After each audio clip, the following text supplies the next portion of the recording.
Hello there. It's me again.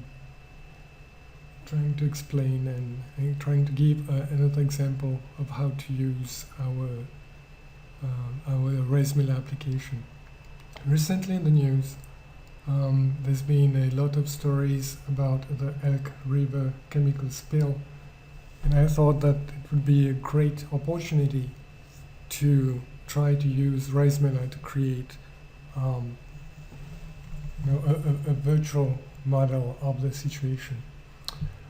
So basically what I tried to do is not really to replicate the situation on the ground in West Virginia where the chemical spill happened, but I tried to study the case and try to find out what were the main elements of this event and try to create the scenario that I plan to use with students. Okay, so the first thing I noticed is that I actually spent more time reading and researching the event than actually building the 3D simulation with our tool. So I spent around maybe 3 hours learning about the Elk River Chemical Spill, mainly by going through through the news articles and using Google Maps, basically to get an idea of the kind of place it is and to get a sense of what's involved. Okay, so as I said, I'm not trying to create a model of the place where it's happened, and I'm not going to use any of the names of the actual parties in this situation. So my only aim here is to create the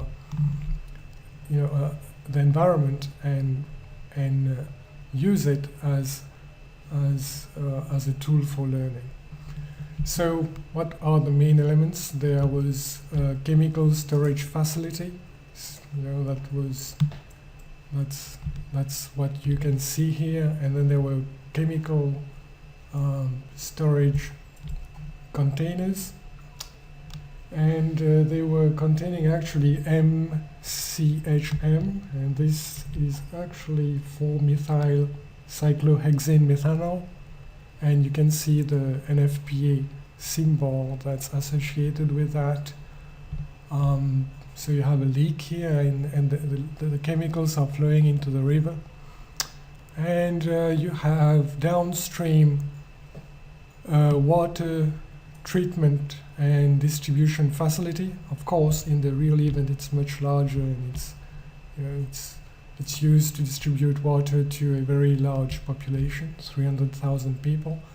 But here, for students, just to experience what may happen with a chemical leak, I'm just using a very small, simple model of a water treatment facility. So you have just a chlorination station here, and you have a water intake.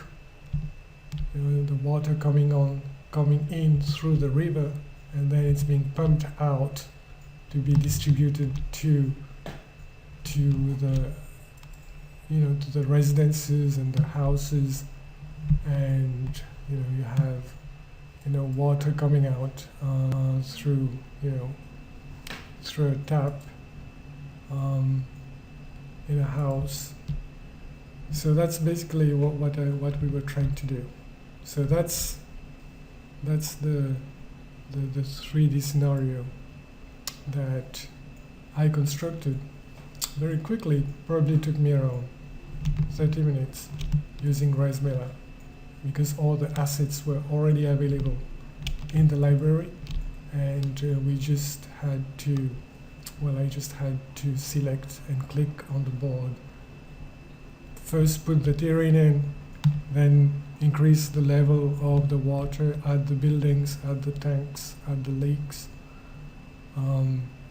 So in the next clip, I'll just walk through this environment to give you a sense of immersion, and you can discover opportunities for you know for actually sharing a tour of this place with students and explain the relevant ideas that is important when discussing such a chemical leak case. Thanks for your attention.